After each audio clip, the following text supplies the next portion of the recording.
My rhymes smooth like butter, your rhymes stink like sewer. I'll stop drowning my sorrows in bottles. I didn't set my timer, and I don't even have my tea today.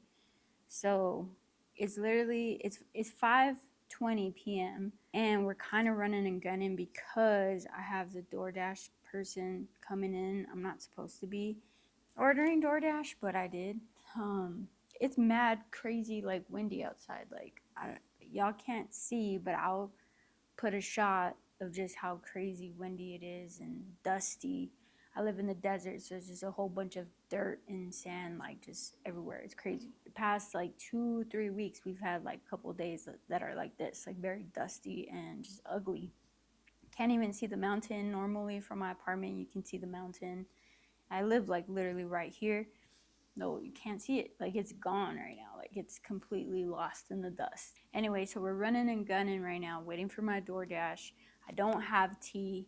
First, let me backtrack and say, like, when I was editing Tea Talks episode 4, I believe, I didn't like the way it was coming out. I read like some from this book, and I do want to try it again, maybe in the next episode or something like that. But just because I feel like there's like really good insights in this book, and so I wanted to share that and just kind of talk about it, discuss it kind of very briefly. I just didn't like the way it came out, and I started to get too in my head with these videos. That's exactly what I didn't want.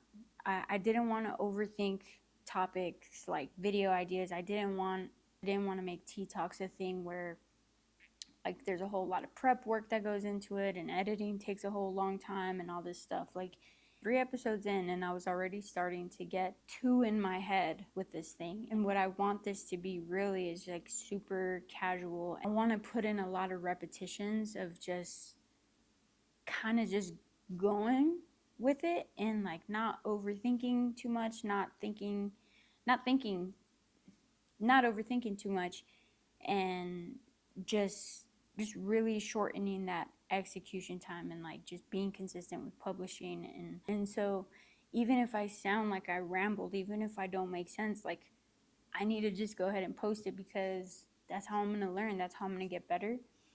But at the same time, like I don't want it to be like complete trash for like anybody who watches the video either. So that's what's kind of been going on in my head, y'all. Last week, I was able to finally like shoot, edit, publish the visualizer for the Hungry Freestyle, which I was super stoked about. I'm still stoked about that video. Go check it out if you haven't checked it out, by the way. I'm happy with how that video came out. It turned out really cool. I'm planning a video that is just, at this point, it's taking more prep time than I originally anticipated, which is fine, because I'm excited about the video. I'm excited to shoot it and to, like to produce it and all that and to put it out there. I want this video to be well.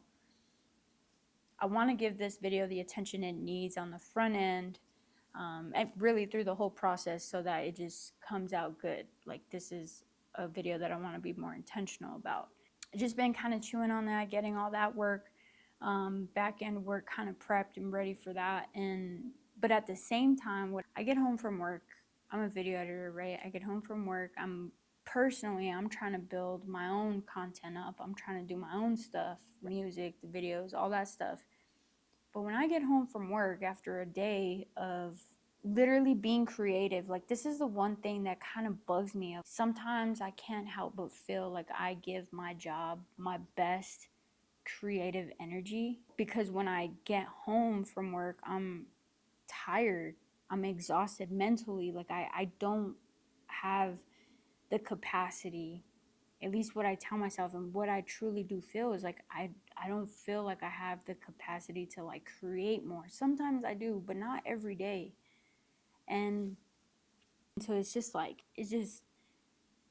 such a hurdle for me to get over and to like continue working once I get home, whether that's working on like editing content that, for my own stuff, or thinking of content ideas, or working on music, working on set lists, mixing songs, like all this stuff. And it's just like, and then another thought that I've been chewing on this past week and a half that's also been just kind of like discouraging me and kind of like weighing me down in this race, if you will, is just the fact of like, because I don't want to complain, right? Like, I don't want to complain and be like, oh, I don't want to do all this stuff. This is too much. Da, da, da. Like, at the end of the day, this is all stuff that needs to be done. This is just what comes with the territory. Meaning, if I'm trying to do music, if I'm trying to do this content stuff, like, this is all stuff that I struggle to do, which is to continue working after work. Like, that's just the reality of my situation. I can't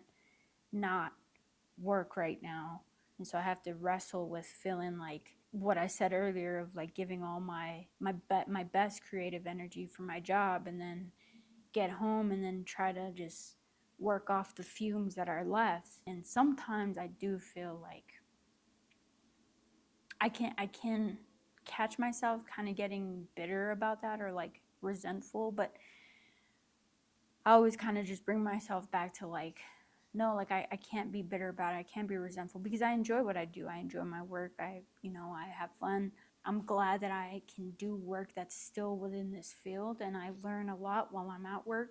But it's just like still like, yeah, but at the end of the day, like, it's not what I want to be doing. You know what I mean? Like, it is, but it isn't.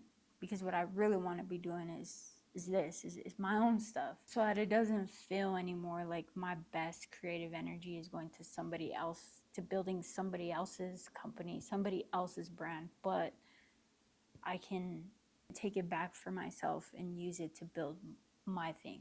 Balancing that out with like loving your neighbor, serving your neighbor, and blessing others with like the gifts and the talents and the skills and the abilities that the Lord has given you, and all this stuff. It's just like all these things just are constantly on my mind, y'all. And I'm sorry, this video is probably gonna come across like I'm all over the place. I said in the beginning of the video, like, I need to get these videos out. I gotta stop.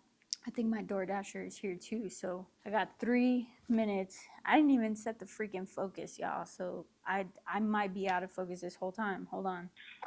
Hey, Cassandra, I'm parked right outside of Bozo's. I'm like behind a gray Audi.